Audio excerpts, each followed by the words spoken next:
నమస్కారం. ఈనాటి వార్తలకి స్వాగతం. అమరావతి రాజధాని నిర్మాణ పనులను వేగవంతం చేయాలని, నిర్దేశించిన గడువులోగా పూర్తి చేయాలని సీఎం చంద్రబాబు అధికారులను, నిర్మాణ సంస్థల ప్రతినిధులను ఆదేశించారు. ఈ విషయంలో రాజీ పడే ప్రసక్తే లేదని ఆయన స్పష్టం చేశారు.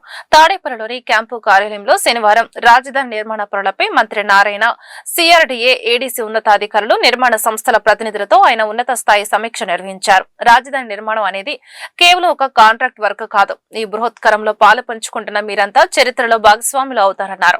ఎన్నో ప్రాజెక్టులు చేసి ఉండొచ్చు, కానీ ఒక రాజధాని నగరాన్ని నిర్మించే అవకాశం అందరికీ దక్కదు అని అన్నారు. కర్ణాటకలోని రాయచూర్ జిల్లా సింధునూరులో ఇవాళ ఏపీ ఐటీ విద్యాశాఖ మంత్రి నారా లోకేష్ పర్యటించారు.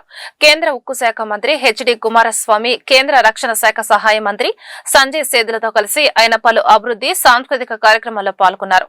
హోసెల్లి క్యాంపుల్లో నూతనంగా ఏర్పాటు చేసిన శ్రీకృష్ణ దేవరాయ సైనిక్ స్కూల్ ప్రారంభోత్సవ వేడుకకు లోకేష్ ముఖ్య అతిథిగా హాజరయ్యారు. ఈ సందర్భంగా కేంద్ర మంత్రులతో కలిసి ఆయన సైనిక్ స్కూల్ ను లాంఛనంగా ప్రారంభించారు. తెలుగువారు ప్రపంచంలో ఎక్కడున్నా తెలుగుదేశం పార్టీ వారికి అండగా ఉంటుంది అని లోకేష్ స్పష్టం చేశారు. అనంతరం మంత్రి లోకేష్ ను స్థానిక తెలుగు సంఘం నాయకులు శాల్వా, జ్ఞాపికతో ఘనంగా సత్కరించారు.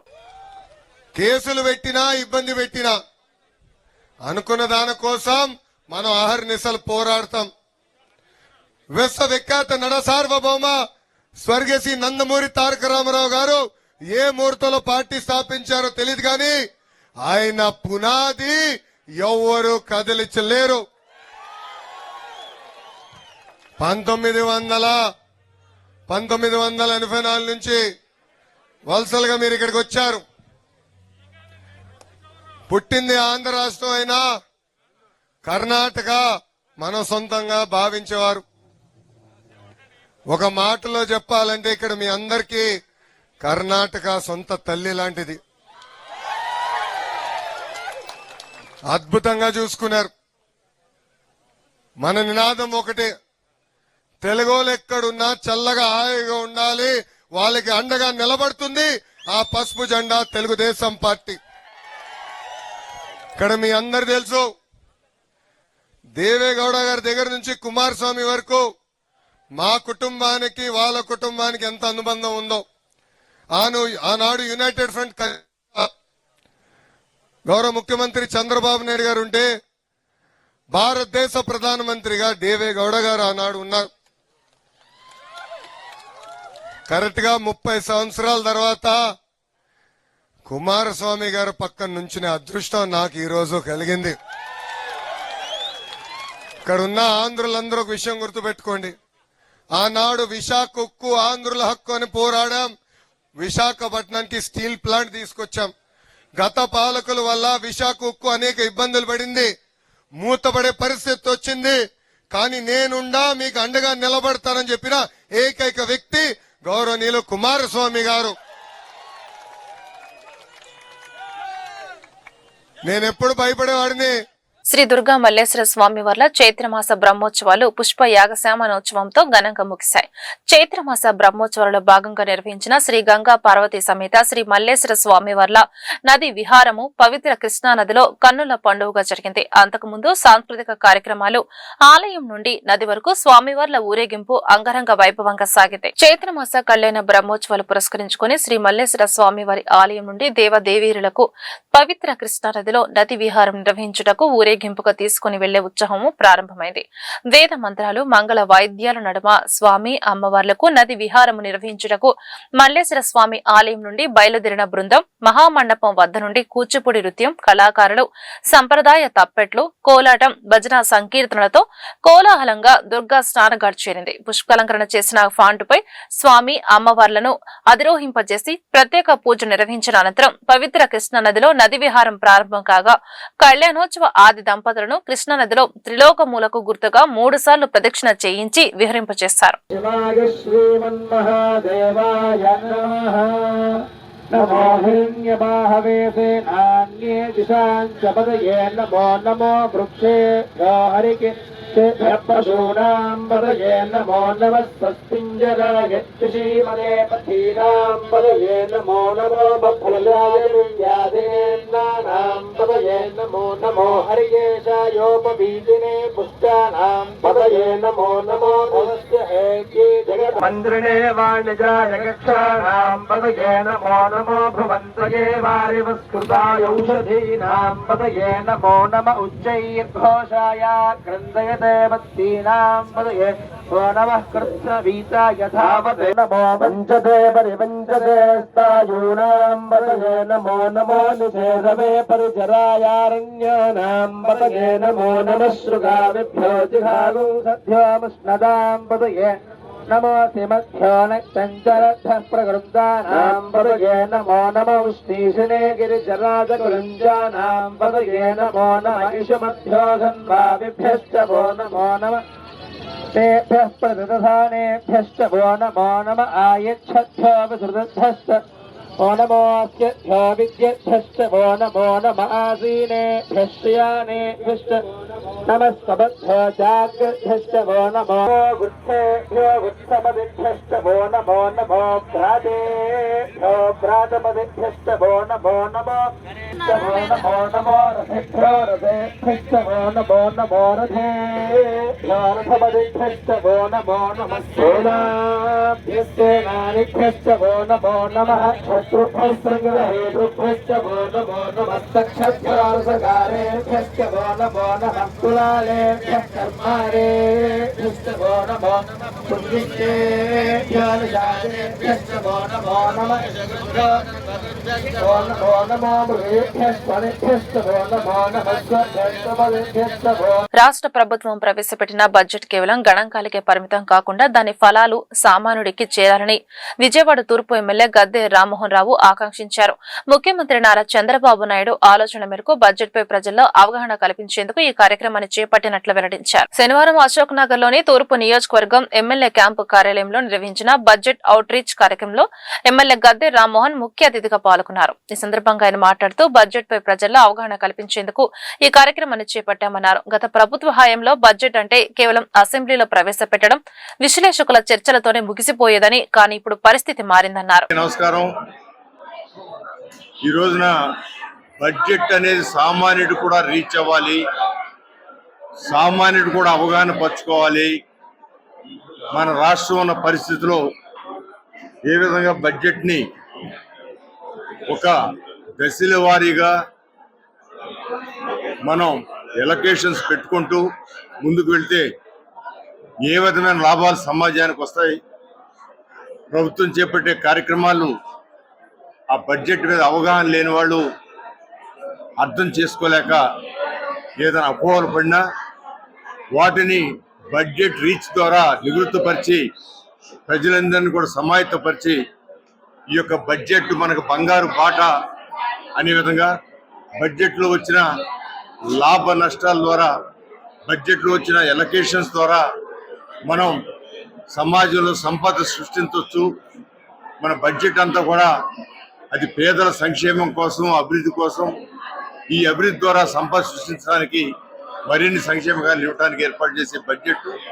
దీన్ని ప్రతి సామాన్యుడు కూడా అవగాహన పరచాలని చెప్పి ఒక నూతన విధానంలో నారా చంద్రబాబు నాయుడు చెప్పిన దాని ప్రకారం మన విజయవాడ తూర్పు నియోజకవర్గంలో మన అడిషనల్ కమిషనర్ చంద్రశేఖర్ గారు, జోనల్ కమిషనర్ షమీ గారు, ఇతర ప్రజాప్రతినిధులు అందరం కూడా సమావేశమై ప్రజల్ని సమీకరించి వారికి ఎక్స్ప్లెయిన్ చేయడం జరిగింది. వారందరూ కూడా స్థానికంగా ఉన్న కొన్ని ఎగ్జాంపుల్స్ వాళ్ళకి చెప్తే దానివల్ల మనం ఏ విధంగా వరదల్లో ప్రభుత్వానికి ఎంత నష్టమవుతుంది, రానున్న రోజులు ఆ వరదలు రాకుండా అరికట్టగలిగితే మన ప్రభుత్వానికి ఎంత లాభం వస్తుంది, ప్రజలకి ఎంత లాభం వస్తుంది. ప్రజలకి ఒక వరద వస్తే వాళ్ళు ఆ ఇళ్ళు అన్నీ కూడా కోల్పోయే పరిస్థితి నుంచి ప్రభుత్వం ఇచ్చే కొంత సహాయం సరిపోక మిగతా అంతా అప్పులు పాలే సందర్భంలో ఇవాళ ఆ వరదలే నివారణకి మనం బడ్జెట్ కేటాయించి వరదలు నివారిస్తే ఏ విధంగా ప్రజలకి ప్రభుత్వానికి ఎంత ఆదాయం వస్తుంది. దానికి అయ్యే ఖర్చు, ఆ వరదల నివారణ కోసం అయ్యే ఖర్చు 200 కోట్లు అయితే గవర్నమెంట్కి ప్రజలకి దానివల్ల రక్షణ పొంది 2000 కోట్లు మనకి ఒకే సంవత్సరం లాభం వచ్చే సందర్భాలు ఉంటాయని చెప్పి ఇవన్నీ కూడా సామాన్యులకు ఎక్స్ప్లెయిన్ చేసి ప్రయత్నం చేయడం జరిగింది. ఈ కార్యక్రమాన్ని చేపట్టమని ఆదేశించిన నారా చంద్రబాబు నాయుడు గారికి కృతజ్ఞతలు తెలియజేస్తున్నాం. ఎందుకంటే గతంలో బడ్జెట్ ఏదో అక్కడ వస్తుంది, విశ్లేషకులు విమర్శకులు ఏదో స్టేట్ జూనియర్ న్యాయవాదులకు వృత్తి నైపుణ్యం కలిగించే విధంగా శిక్షణ కేంద్రాలు ప్రతి జిల్లా కేంద్రంలో ఏర్పాటు చేసే విధంగా బార్ కౌన్సిల్ సభ్యులు చర్యలు తీసుకోవాలని హైకోర్టు విశ్రాంత న్యాయమూర్తులు జస్టిస్ ఏవి శేషసాయి, జస్టిస్ కృపా సాగర్ లో అన్నారు. ఎన్నికల కౌంటింగ్ సమయంలో బార్ కౌన్సిల్ సిబ్బంది న్యాయవాదుల సహకారం మరువలేనిదని కొనియాడారు. బార్ కౌన్సిల్ ఎన్నికలలో గెలుపొందిన బార్ కౌన్సిల్ సభ్యుల సన్మాన సభ ఏ కన్వెన్షన్ సెంటర్ లో జరిగింది. ఈ కార్యక్రమానికి ముఖ్య అతిథులుగా విచ్చేసిన శేషసాయి కృపా సాగర్ లో మాట్లాడుతూ రాష్ట్రంలోని వేలాది మంది న్యాయవాదుల సంక్షేమం, భద్రత, వృత్తిలో ఎదుగుదల, న్యాయవాద కుటుంబాలకు ఆర్థిక సహాయం లక్ష్యంగా బార్ కౌన్సిల్ సభ్యులు కృషి చేయాలన్నారు. ఎంతో కాలంగా ఎకానమీ విషయం పెండింగ్ లో ఉందని కొత్తగా ఎన్నికైన బార్ కౌన్సిల్ సభ్యులకు వారు సూచించారు. ఏపీ బార్ కౌన్సిల్ ఎన్నికల టీంలో తాము కూడా ఉండటం సంతోషదాయకమన్నారు. వేదిక మీద ఉన్నటువంటి న్యాయమూర్తులు మిత్రులారా, అరే మీరంతా ఓటర్లకు ఎన్నికలు ఎట్లా జరిగిందని చెప్పడం సాహసం అవుతుంది. కాకపోతే ఒకటి కౌంటింగ్ లో మాత్రం జరిగినటువంటి కృషి తప్పనిసరిగా మనం అందరం వీళ్ళందరికీ కేశరాయ్ గారి దగ్గర నుంచి, కృపాసాగర్ గారి దగ్గర నుంచి, వేణు గారి నుంచి అందరికీ బార్ కౌన్సిల్ స్టాఫ్ మనం ధన్యవాదాలు చెప్పి తీరాల్సింది. ఎందుకంటే వీళ్ళు చేసినటువంటి కృషిని మీరు చాలా మంది ఆన్లైన్ లో చూసుంటారు. డెఫినెట్ గా మనం ఇందా చెప్పినట్టుగా వెనక మొదలు పెట్టినటువంటి ప్రక్రియను ముగించామంటే దానికి ఉన్నటువంటి కృషి అటువంటి ఎన్నికలు ఎటువంటి అంటే నాకు వైకుంఠపాళి ఆట గుర్తొస్తుంది. చిన్నప్పుడు మనం ఆడిన ఆట ఎవరిని పాము కాటేస్తుందో ఎవరు నిచ్చెన ఎక్కిస్తుందో తెలియదు. పాపం పాము కాటేసిన వాళ్ళేమో మాతో రాలేకపోయారు, నిచ్చెనలు ఎక్కించిన వాళ్ళంతా మేము పైన ఈ ఆట ఇది. అందుకని చూసాం కదా చివరి రోజున జరిగినటువంటి అంత ఉత్కంఠత ఎలా ఉన్నదో ఇందాక చెప్పారు. ఒక 3.4 లో ఒక ఆయన ముందు పడితే ఒక ఆయన ముందుకు వెళ్ళిపోయారు, 71-81. మరి అటువంటి దీంట్లో ఆ ఉత్కంఠతో వీళ్ళు చేసినటువంటి వాళ్ళకి అందరూ మనం ధన్యవాదాలు చెప్పాల్సిన అవసరం ఉంది.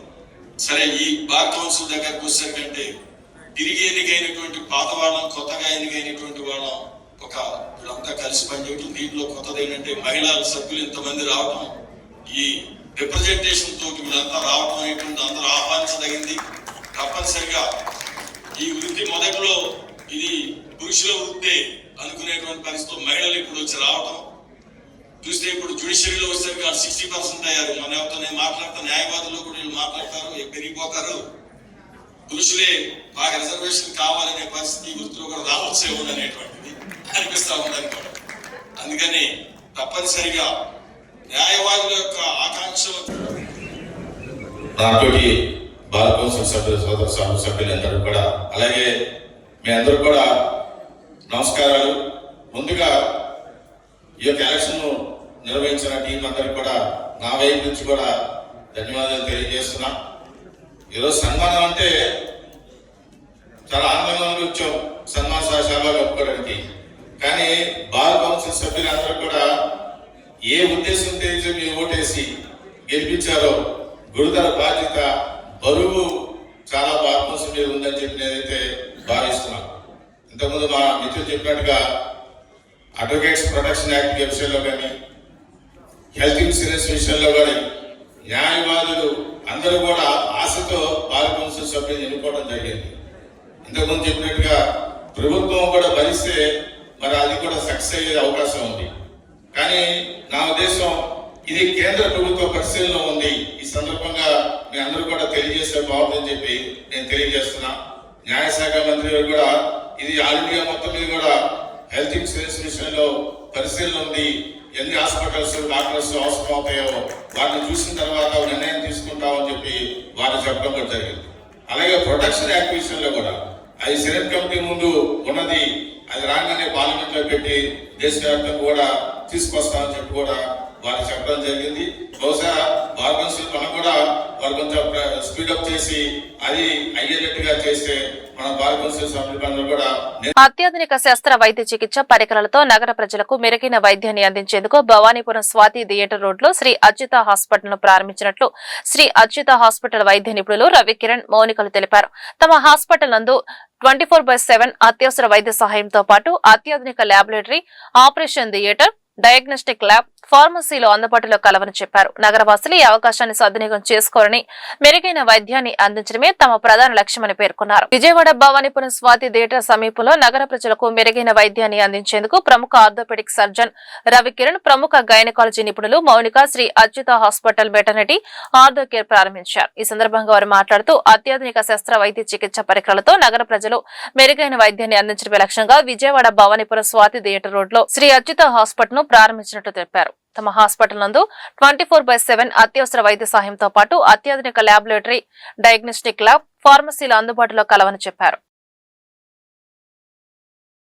కంప్లీట్ చేసి అక్కడే నా జాయింట్ రిప్లేస్మెంట్ ఫెలోషిప్ కూడా చేశాను.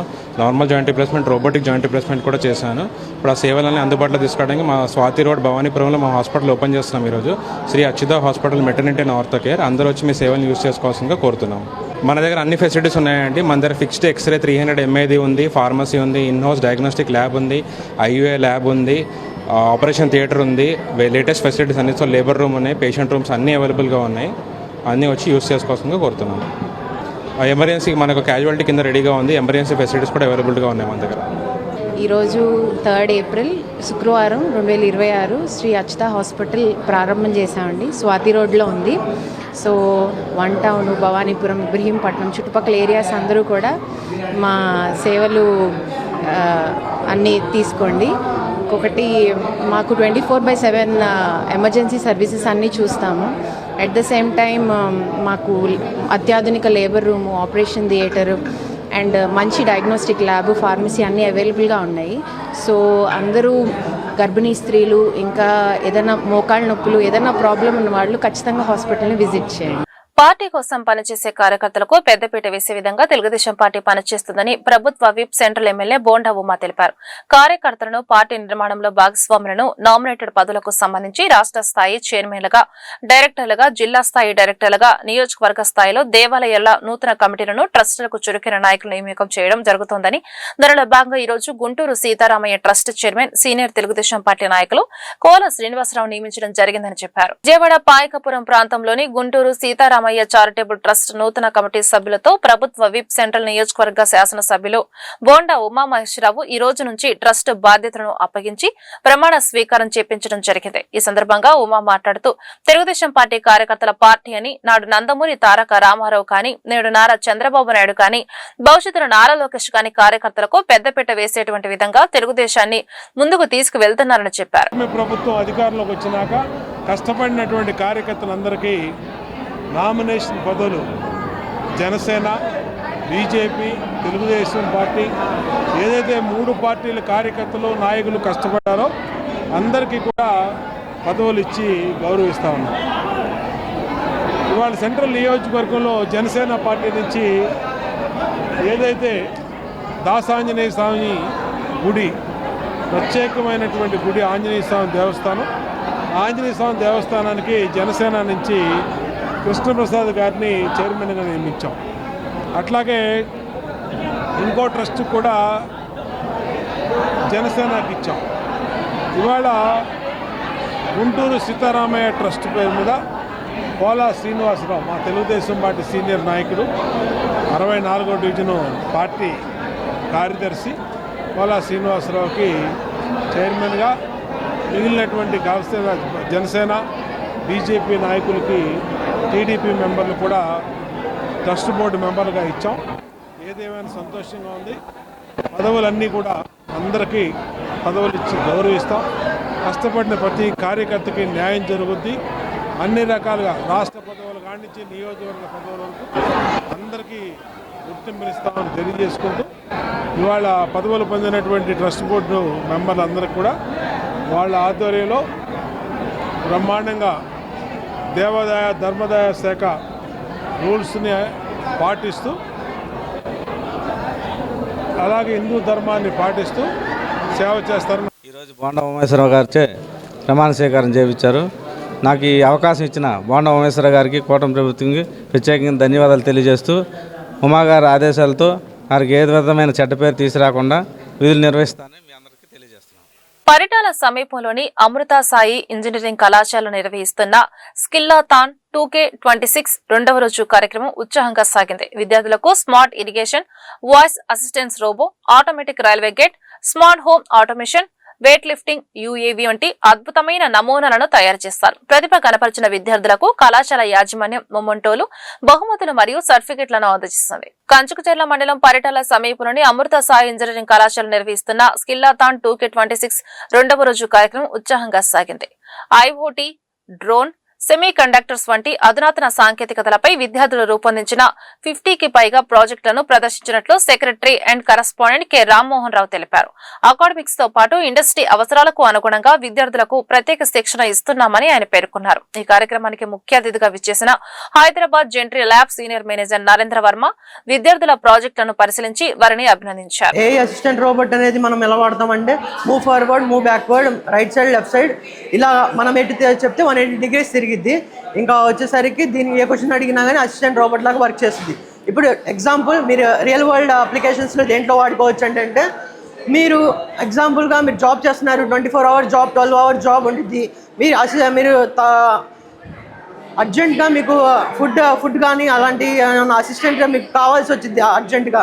ఆ టైంలో మీరు ఏం చేయాలంటే అసిస్టెంట్ రోబోట్ని వాడుకొని move forward, move left side, right side అని చెప్పేసి మీకు ఏం కావాలో అది చెప్తే అది ఏం చేస్తుందంటే అక్కడికి వెళ్ళి సర్వ్ చేసుకొని అక్కడ నుంచి మీకు కావాల్సిన ఫుడ్ ఐటమ్స్ కానీ మీకు ఏం కావాలో అది ఏం చేస్తుందంటే సర్వ్ చేసి మీ దగ్గరికి తెచ్చిద్ది.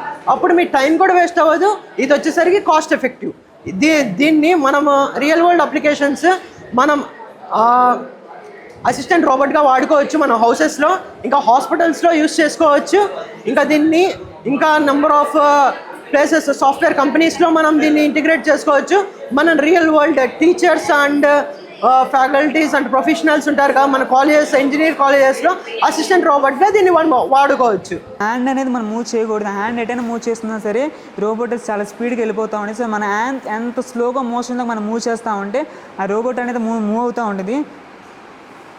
సో ఇది అనేది move forward, so move forward ముందుకు వెళ్ళింది, మళ్ళీ మూవ్ బ్యాక్వర్డ్ రావాలి. నేను స్టాప్ చేశాను, మూవ్ ఫార్వర్డ్, తర్వాత టర్న్ లెఫ్ట్ తర్వాత మూవ్ అవ్వాలి. ఇది మళ్ళీ టర్న్ బ్యాక్ అవ్వాలంటే, టర్న్ రైట్ అవ్వాలంటే ఇలా చేస్తాను, మళ్ళీ మూవ్ అవుతాం అనేది. సో ఇది ఒక నా రోబోట్ యొక్క డైరెక్షన్స్. ఇది వచ్చేసి దాని యొక్క ఆపరేటింగ్ వచ్చేసి దీన్ని ఆపరేట్ చేసుకోవచ్చు. ఇదంతా మన హ్యాండ్ ఆపరేటింగ్ ద్వారా ఉంటుంది. మన హ్యాండ్ మూమెంట్ ఎంత స్లోగా చేసుకుంటా ఉంటే అది మన అంత ఆపరేటింగ్గా ఉంటుంది. సో దీనికి ఏమైనా అడ్డు లేకుండా ఉంటే ఫాస్ట్గా వెళ్ళిపోతూ ఉంటే, స్లోగా చేసుకుంటా ఉంటే డైరెక్షన్స్ బట్టి ఏమైనా థింగ్స్ అడ్డు వచ్చినా కానీ సరే, అడ్డు ఉన్నా సరే మనం స్లోగా అటు ఇటు మూవ్ చేసుకుంటా ఉంటే డైరెక్షన్స్ బట్టి అది మూవ్ అవుతూ ఉంటుంది. సో దీని మెయిన్ ఒక అడ్వాంటేజ్ వచ్చేసి ఏంటంటే అసలు ఇది ఎవరికి ఉపయోగపడుతుందంటే ఈ వైర్లెస్ మోటార్ కంట్రోల్ అనేది మెయిన్ ఇప్పుడు హాస్పిటల్లో పేషెంట్స్ ఉన్నారు. మహిళల ఆర్థిక స్వలంబనను బలోపేతం చేయడానికి స్వయం ఉపాధి ద్వారా జీవనోపాధి పొందుతున్న మహిళలకు మార్కెటింగ్ రంగంలో కొత్త అవకాశాలు కల్పించే దిశగా ఎన్టీఆర్ జిల్లా collector doctor G Lakshmisha, Krishna collector DK Balaji చొరవతో కీలక కార్యక్రమానికి శ్రీకారం చుట్టారు. స్థానికంగా తయారు చేస్తున్న హస్తకళ ఉత్పత్తులు, ఇతర స్వయం ఉపాధి ఉత్పత్తులకు విస్తృత మార్కెటింగ్ లో అందించేందుకు షాపింగ్ మాల్స్ లో ప్రత్యేక స్థానాలను కేటాయించడం ద్వారా మహిళా పారిశ్రామికవేత్తలకు ప్రోత్సాహం అందించే కార్యక్రమం ప్రారంభమైంది. శనివారం నగరంలోని ఎంజీ రోడ్లోని ఎల్ఈపీఎల్ సెంట్రో షాపింగ్ మాల్లో 5 మహిళా పారిశ్రామికవేత్తలకు ప్రయోజనం చేకూర్చేలా కేటాయించిన స్టాళ్లను కలెక్టర్ లక్ష్మీష, డికే బాలాజీ ప్రారంభించారు. మహిళల స్వయం ఉపాధి ఉత్పత్తులను పరిశీలించి అవకాశాన్ని సద్వినియోగం చేసుకుని వ్యాపారాలను విజయవంతంగా ముందుకు నడిపించుకోవాలని సూచించారు. నా బిజినెస్కి ఫార్వర్డ్గా ఫైనాన్షియల్ సపోర్ట్ అండ్ బిజినెస్ చేసుకోవడానికి మంచి ప్లాట్ఫామ్స్ కూడా కల్పిస్తున్నారు. స్టాల్స్ అండ్ ఎగ్జిబిషన్ ప్లేసెస్లో ఫ్రీ స్టాల్స్ ఇచ్చి మమ్మల్ని ప్రోత్సహిస్తున్నారండి. మాల్స్లో ఏర్పాటు చేయడం వల్ల మంచి నెట్వర్కింగ్ బిల్డ్ అవుతుంది. అట్ ద సేమ్ టైం మంచి ప్రైస్కి మా ప్రోడక్ట్ సేల్ చేసుకునే అవకాశం దొరుకుతుందండి. Thank you. నా పేరు సుష్మా, నాది గన్నవరం అండి. కలెక్టర్ గారు ప్రోగ్రామ్స్ లాస్ట్ టైం కూడా బయర్స్ అండ్ సెల్లర్స్ మీటింగ్ ఒకటి కండక్ట్ చేశారండి. దానివల్ల మాలాంటి ఎంటర్ప్రినర్స్ అందరికీ కూడా కొంచెం ప్రోత్సాహంగా వ్యాపారం ఎలా తయారు చేసుకోవటం అనేది విక్రయం చేసుకోవటం అనేది బాగా ఇబ్బంది అవుతుందని చెప్పని బయర్స్ అండ్ సెల్లర్స్ మీటింగ్ ద్వారా మాకు కొంచెం ఉపయోగపడింది. అండ్ ఈ విధంగా ఇట్లాగా స్టాల్స్ పెట్టించడం వల్ల ఏంటంటే మేము తయారు చేసింది మేమే సొంతగా ఒక ప్లేస్లో అందరం కలిసి గ్యాదర్ అయ్యి విక్రయం చేసుకుంటున్నాము. సో ప్రతి ఒక్కళ్ళు ఏదో ఒక ఆర్ట్ ఉంటుంది కాబట్టి ఇంట్లో కూర్చుని చేనేత ఇవన్నీ ప్రిపేర్ చేస్తూ ఉంటారు. అవి ఎలా సేల్ చేసుకోవాలనేది వాళ్ళు షాపులు పెట్టుకొని లేకపోతే ఇంటి దగ్గరికి వాళ్ళ దగ్గరికి కస్టమర్స్ రాకపోవడం ఇలాంటివి జరుగుతుంది. సో ఇలా స్టాల్ పెట్టుకోవడం వల్ల ఏంటంటే జనసంచారం ఎక్కువ ఉంటుంది కాబట్టి ఇలాంటి ప్లేసెస్లో మాల్స్లో ఇలా పెట్టుకోవడం వల్ల మాకు ఎక్కువ ఉపయోగపడుతుందండి. ఇది మాకు చాలా ఆర్థికంగా బెనిఫిట్ చెప్పాలంటే. జనాల్లోకి ఇంకా వెళ్ళాలంటే కొంచెం ఇంకా ఎక్కువ రావాలి అంటే కొంచెం పబ్లిసిటీ ఇచ్చి స్టార్టింగ్ ఒక 2-3 డేస్ ముందు నుంచి తెలిసేటట్టుగా ఏమైనా అనౌన్స్మెంట్ అట్లాంటివి చేస్తే ఇంకా ఎక్కువ సక్సెస్ అవుతుంది, మాకు ఇంకా ఎక్కువ ఉపయోగపడుతుందండి. ఆన్లైన్ మార్కెటింగ్ ఉందండి మాకు. ఆన్లైన్ ఇన్స్టాగ్రాము, యూట్యూబ్ ఇట్లా మొత్తం అంతా ఆన్లైన్ ఉంది ఆల్రెడీ. ఎవరన్నా సేల్స్ చేసుకోవాలన్నా హోల్సేల్గా ఏదన్నా మాకు కాంట్రాక్ట్స్ అట్లాంటివి ఇచ్చినా కూడా మేము సప్లై చేస్తామండి ఇన్ టైంకి. మా దగ్గర మేము ఇట్లా క్లాసెస్ చెప్పుకుని ట్రైనింగ్ క్లాసెస్, సో SHG తరపు నుంచి క్లాసెస్ అన్నీ చెప్పుకోవటం వల్ల ఏంటంటే ఇంకా ఎక్కువ టీం వర్క్ పెరుగుతుంది మాకు కూడా. ఒకళ్ళకి ఇంకొక 10 మంది తోడవుతున్నాము. ఎక్కువ ఎవరికన్నా మంచి కాంట్రాక్ట్ వచ్చినప్పుడు ఫాస్ట్గా సప్లై చేయాలన్నా కూడా అవుతుంది మాకు. వివాదాలు ఇంతటితో సమాప్తం. నమస్కారం.